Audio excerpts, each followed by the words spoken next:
Following the removal of fuel subsidies, the Nigerian government secured a $1.5 billion loan from the World Bank. This loan, part of reforms for economic stabilization to enable transformation, research, development policy, financing initiative was disbursed after the implementation of key reforms, including the fuel subsidy removal and comprehensive tax policies. The loan was intended to support Nigeria's economic stabilization and transformation efforts, particularly after the removal of fuel subsidies. The big question is, what is the impact of this loan to the Nigerian economy? This and many more are on our lineup this week. It is a must watch. In Cross River State today, what in the lips of many Cross Riverians is the positive impact created by the Cross River State Governor, Prince Basideletu, in many facets of life. But the worry is the shortage of employment opportunities in the civil service, even as the number of qualified job seekers continue to grow. Recruitment has been slow in recent years, making it more challenging for applicants to secure positions in the public sector. Judith Ugbong tells us more, the reports. Employment within the civil service has long been regarded as a stable and desirable career path for many residents of Cross River states. However, in recent years, concerns have grown regarding the limited availability of such opportunities, particularly among the youths and recent graduates. These concerns reflect deeper challenges within the state's employment landscape, where a prolonged halt in recruitment has contributed to increased competition and frustration among job seekers. Many people in Cross River State have expressed concerns about the availability of employment opportunities within the state civil service. This sentiment reflects a desire among residents for more job openings and inclusion in public sector roles. The long period without recruitment in the civil service has contributed to limited vacancies, making competition for available positions quite intense. Some of them don't have a job, and most of their challenges are either there's no vacancy, or when they go for a job interview, you either pay money to get a job. So I feel like the public sector should do better with it and create more opportunities for people. The current state of employment, civil service employment is really poor. It's not everyone that has a job. Most of our youth in the country are jobless.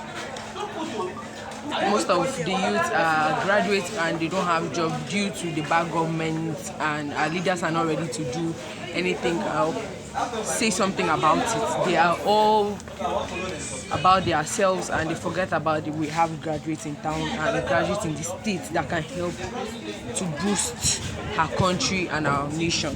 With the lifting of embargo on employment by the state government in August 2024 and necessary steps taken in the recruitment exercise, which primarily aims to provide more employment opportunities and strengthen public institutions, the demand for civil service jobs continues to exceed the number of positions available. For many, addressing this situation involves a balanced approach that includes not only expanding employment but also enhancing skill development, supporting entrepreneurship, and exploring diverse sectors to create alternative job opportunities. Open dialogue between the government, job seekers, and community leaders can help align expectations and create pathways for sustainable employment. Okay, one of the challenges I had faced back then was not having connection. Our country these days is where getting a job, trying to apply for a job, you need connection. You need to know someone in there to link you to it. But in the case where you don't have anybody in there, you don't know anybody, you're practically on your own. You're not being recognized. You not even get the opportunity to have that job. So, and other things, so the persons we have there already, like you realize that we have some of elderly persons occupying those positions there, and they are not ready to step down for the younger ones to come up. If, there's any opportunity already, they are already keeping it for their family members, who I don't even know are interested in working there, but they are reserving those opportunities for them. So keeping these opportunities for your family, how about other youths who have graduated and have nothing to do? Employment sector in the states. I'll give it to the federal government for the older ones, most especially the civil service, for them to step down so that the youths can take over, because they used to tell us the youths are the future leaders of tomorrow while we are there doing nothing. And also let there be skills acquisition. Also they should empower the youths. It's different skills. We have different skills, so they should empower the youth with different skills. Okay, so that should be like poor jobs, like people hunting for jobs, and also there are too many people, like populated people, looking for a particular job. Maybe not a particular job, but what's the like tendency that if you go looking for this job you are going to see one, and even if you are going to see one you have to like pay to get that job. So I think there should it's that's poor, like that's a very poor civil service. Sir Maurice Efiwat is the chairman across Rivers State Civil Service Commission. He keeps assuring of government's determination and desire to employ as many as possible. While recent recruitment efforts are a step in the right direction, lasting solutions will require broader strategies. Experts say expanding job opportunities, supporting skill development, and encouraging entrepreneurship are key to tackle unemployment in Cross River State. For CRBC News Panorama, Judy Tugbong reporting. Observedly, the newly renovated Cross River State Library now stands a beacon of learning, complete with improved facilities, digital access, and a renewed sense of purpose. But while the structure has been upgraded, the challenge now lies in how well it will be used. Does the public, especially the youth, have the reading habits and curiosity needed to keep the library alive and thriving? Or will the transformation remain only skin deep, lacking the community engagement to sustain it? If you want to tell us more on the report. The newly renovated State Library in Calabar is a visual delight, equipped with modern furniture, ICT tools, and even sections for online learning. The project, carried out under the state government's drive to improve public infrastructure, has been widely commended. Yet, as impressive as the facelift is, the concern remains that without a strong reading culture, the building might fall into misuse or underutilization. Over the years, the culture of reading in Cross River State and Nigeria as a whole has seen a steady decline. The fast-paced influence of social media, poor reading comprehension levels, and the rising cost of books have made reading less attractive to many. While praising the effort of the governor, Senator Basi Edet Otu, residents of Calabar stated that the possibility of the library being used is a 50-50 chance. They explained that while the majority of the youth show lack of interest in reading, there is still a percentage that are readers. I think it's nice the way I see the difference and every other thing, and yes, I kind of appreciate the government for what they have done so far. Yeah, I would consider the way the youths behave, but I'm not expecting 100% good behavior. Concerning every other thing that's going to happen, yes, people that really need the library want to use it to read. Yes, I think it will help a lot of people achieve their goals in life, and yes, let's just hope for the best. I applaud the government for restoring the state library. It was a proper state. So now the governor Prince Basi Edeto came to control. He has renovated the state library and reviewed and made some amendments and all that. So I applaud him once again for his work he has done so far. Meanwhile, some school children expressed delight about the state library's renovation, saying that they would be happy to use it to ease their schoolwork. Just for them, I thank the government for rebuilding the state library because it was got damaged by the NSAS and COVID-19. So due to everything, they have set up and make everything to be back for us for the people to use it again. So I thank him and I send my thanks to him. When I was in year one, I had the opportunity to visit the state library. I go there almost on a daily basis. After classes, I go home. When I got to year two, second semester, I got to realize that the state library, courtesy of the NSAS protest, the state library was broken and we could not have access to it. So I think it would be a great idea if we were allowed to start using it and the e-library, and they should give us free Wi-Fi. Cultivating a strong reading culture in Cross River State will require more than infrastructure. Schools must encourage leisure reading, parents must model the behavior at home, and the media must promote the importance of books beyond academic. The new Cross River State Library stands ready. Whether it becomes a living hub of knowledge or a quiet monument to missed opportunity depends on whether Cross Riverians return the page and read it. For CRBC News Panorama, Efiowan Ekpita reporting. In many communities across Nigeria, childhood is cut short by harsh realities of child labor, from street hawking to dangerous tasks on farms and construction sites. Millions of children are forced into work that robs them of their education, health, and future. The dangers of child labor goes beyond individual tragedies. They reflect systematic failures and demand urgent attention. The report. Child labor remains one disturbing social issue plaguing Cross River State today. From the busy streets of Calabar to the quiet farming communities in Biasi and Obudu, children are seen working, hawking goods, pushing wheelbarrows, washing cars, and engaging in domestic labor, often during school hours and under harsh conditions. Despite Nigeria's Child Rights Act and its domestication in Cross River State in 2009 and subsequent amendments in 2023, the practice continues largely unchecked, a situation mainly attributed to lack of adequate enforcement by government and relevant authorities. Personally, I think no child should be subjected to child labor. Like, it's not really nice seeing a child of 8 years, 9, 10 on the street selling pure water or walking. I don't know, it's not appealing to the eyes to see a child walking on the street. The issue of child labor is not just limited to Cross River State alone. It's something that is nationwide, and I think it's because of the increase in hardship in the country. It will bring a bad name to the family, and it will also spoil the relationship between the family and the masses by not having good characters, not following up on what their peers are up to. In this society, we have children who are wedlocked, and in that the parent cannot fend for them, and in that case they come and experience some hardship in the society. In all of it, the menace of child labor not only threatens the well-being of these children, but largely undermines the future of the state. According to some respondents, generations denied proper education and protection is a generation lost to cycles of poverty and underdevelopment. It makes the child not to have a future. As long as we don't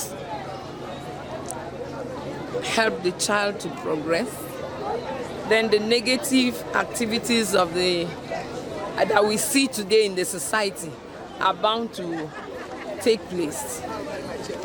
Children who don't go to school, those who are kept at home doing nothing, and then even the society is not helping issue. The effect of the economy on the children. So all these things are part of what we are seeing today in the society. Before getting pregnant, you must know the consequences and you must be caring and always think of the future, the next step. Then don't come and suffer children, because when you are not well to do, your children will start suffering from there. What we can do to reduce the rate of child labor is to do family planning. First, we have to go and do family planning. Then we know the numbers of children each parent will have in the family, which that can reduce the rate of child labor in our society. And then to help our children grow, we can also train them in the right path by nurturing them in the way of God, and then putting them in the academic aspect, sending them to school.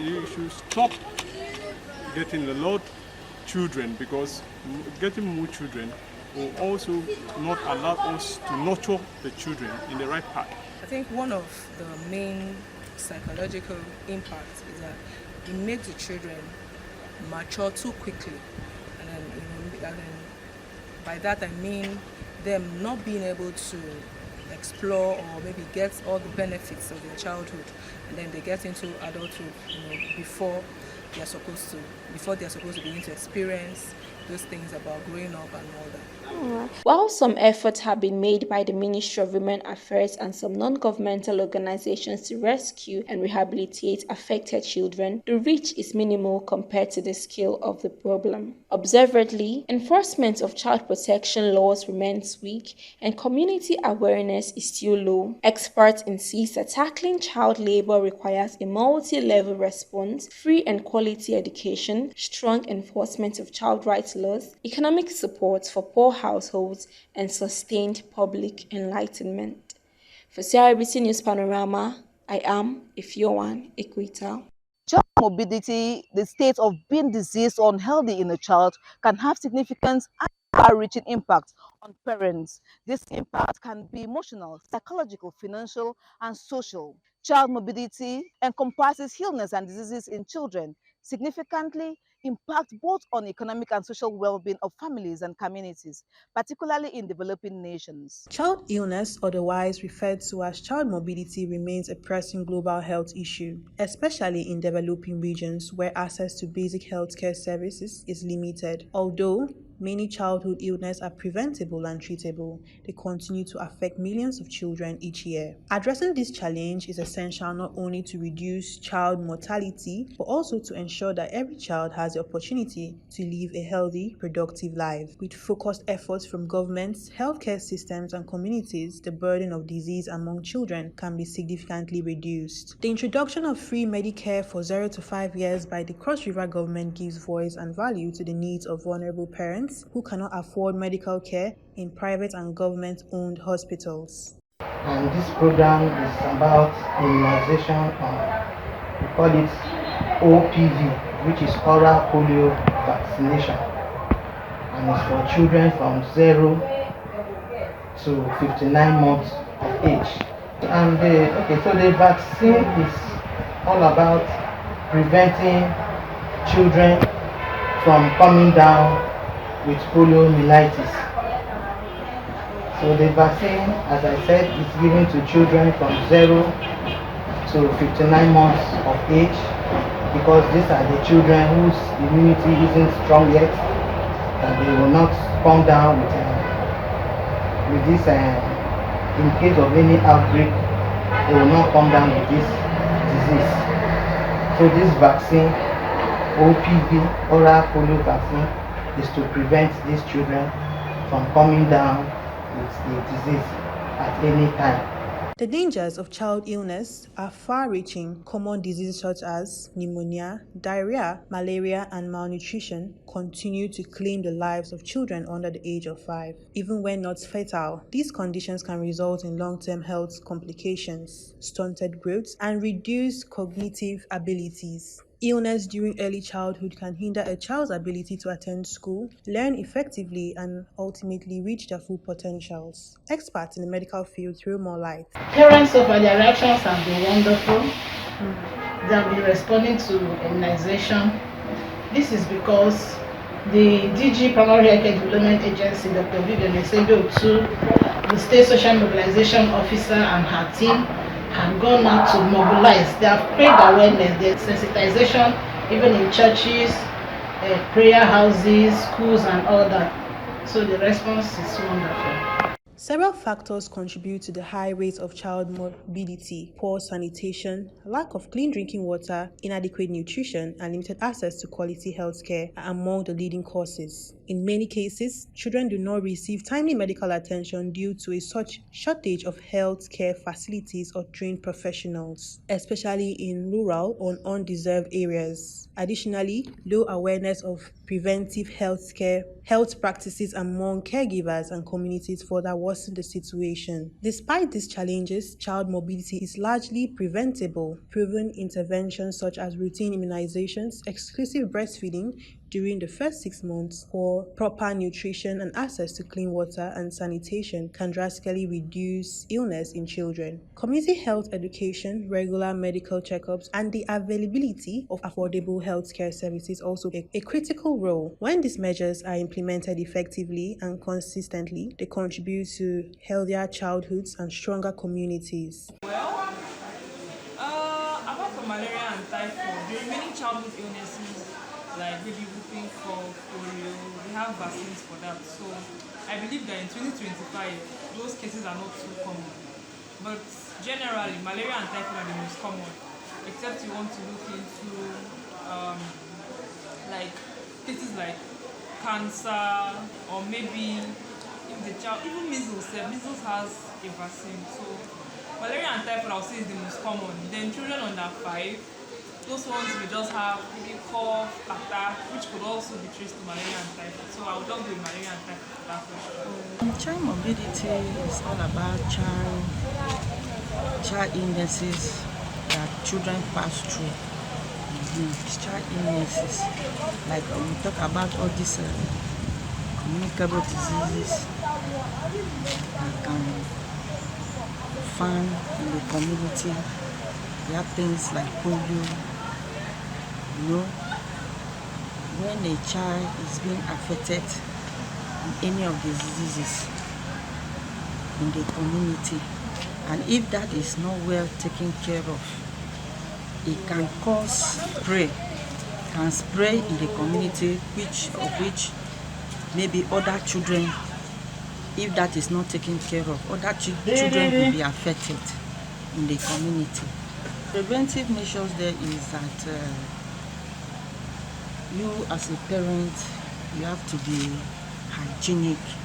Your environment have to be neat, free from mosquitoes. Your environment have to be neat, free from snakes, all those dangerous things that can come and maybe attack us, attack the children. And hygiene, most especially is hygiene. When you talk about hygiene, physical hygiene, the environment have to be clean. The environment you live have to be clean, so that the children cannot go and play. And you see all this soil, we have all this soil worm around. Like children, as the day breaks, they go and play, they touch hand in the sand, they touch hand in the ground. They can pick anything and put in their mouth, which if they do not wash their hand before maybe collecting something from somebody to eat, they will be affected. You see that they will be affected with all this soil worm. Reducing child morbidity is not only a health priority but also a moral and social responsibility. When children are healthy, they are more likely to attend school, develop properly, and contribute meaningfully to the society in the future. By investing in child health today, communities and nations lay the foundation for stronger, healthier tomorrow. For CRBC News Panorama, Julie Tugbon reporting. Research reveals that Nigeria is grappling with an alarming drug crisis, with the United Nations report revealing that 14.4% of its population aged 15 to 64, nearly triple global average, abuse drugs. June 26 every year is set aside to celebrate International Day Against Drug Abuse and Illicit Trafficking, with the purpose of promoting healthy lifestyle and encourage effective prevention strategies. Blessing Bars brings more details of the report.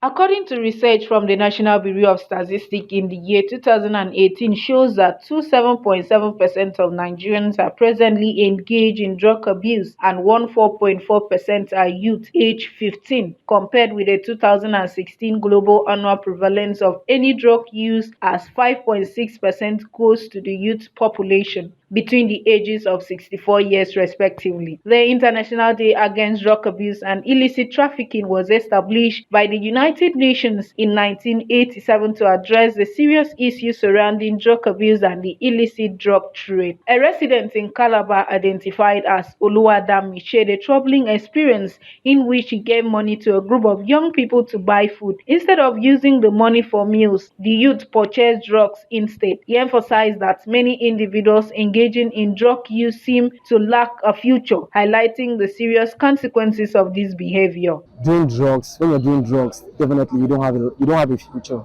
You get, because drugs as is going to take your time, your space, and you're going to hustle for money. You're going to maybe do something better with your life.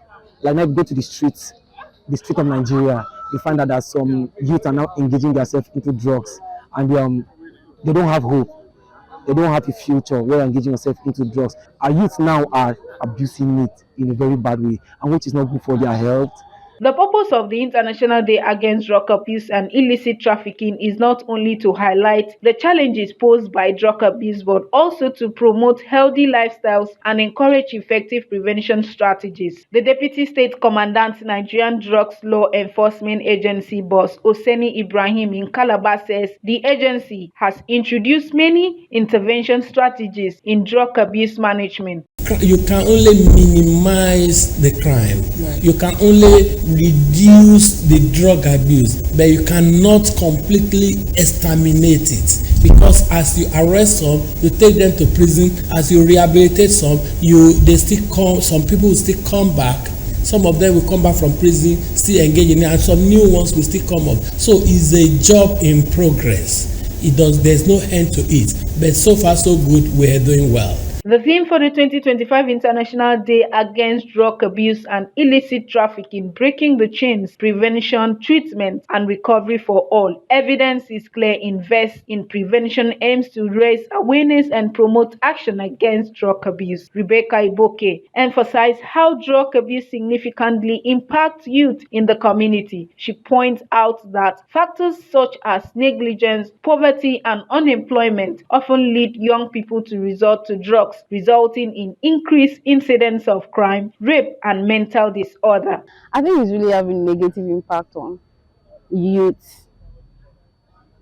Most things that, in fact, most action that are happening today are not, like, people are not acting according to their senses, and it's because of, as a result of that effect of the drugs that they are taking. So those of us that are just trying to still be ourselves, we are just trying to be strong on a serious note, because if you are not strong on your own, you go into these things. Research shows that the International Day Against Drug Abuse and Illicit Trafficking serves as an essential reminder of the ongoing fight against the misuse of drugs and its consequences on lives. Meanwhile, a great number of people advise that individuals should only take medications prescribed by certified professionals to avoid drug abuse. As we enter another United Nations year focused on prevention, it is vital to stress that the responsibility of shielding our citizens from harmful substances does not rest solely on the shoulders of the NDLEA. It is a collective duty, one that demands the involvement of all, including the general public. On our part, we shall intensify our war against drug abuse, WADA, social advocacy initiatives, to further support families, schools, communities, workplaces, places of worship, associations and trade unions in raising awareness on the dangers of illicit drug use and how to avoid falling victim. This menace of drug abuse and trafficking, this trafficking of drugs, is a terrible thing that is happening across the globe, particularly in our area region, northeast region, and our students are also victim of this drug abuse and illicit trafficking. This menace has to be overcome with serious effort and dedication from all across the society, and our not only the student community should be saved, everyone who is a victim of substance abuse has to be taken care of, and proper kind of counseling and treatment has to be done so that we can eradicate this horrible and terrible menace. If you actually take drugs without doctor prescription, and then let's say you have a symptom of, you feel it's malaria, and then you take malaria tablet, which is not malaria, it actually can actually have effect on your body negatively.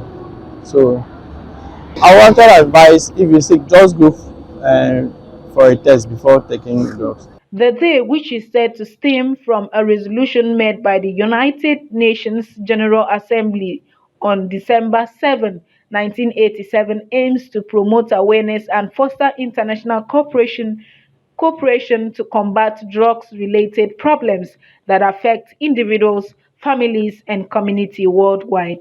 For CRBC News Panorama, I am Blessing Basi reporting.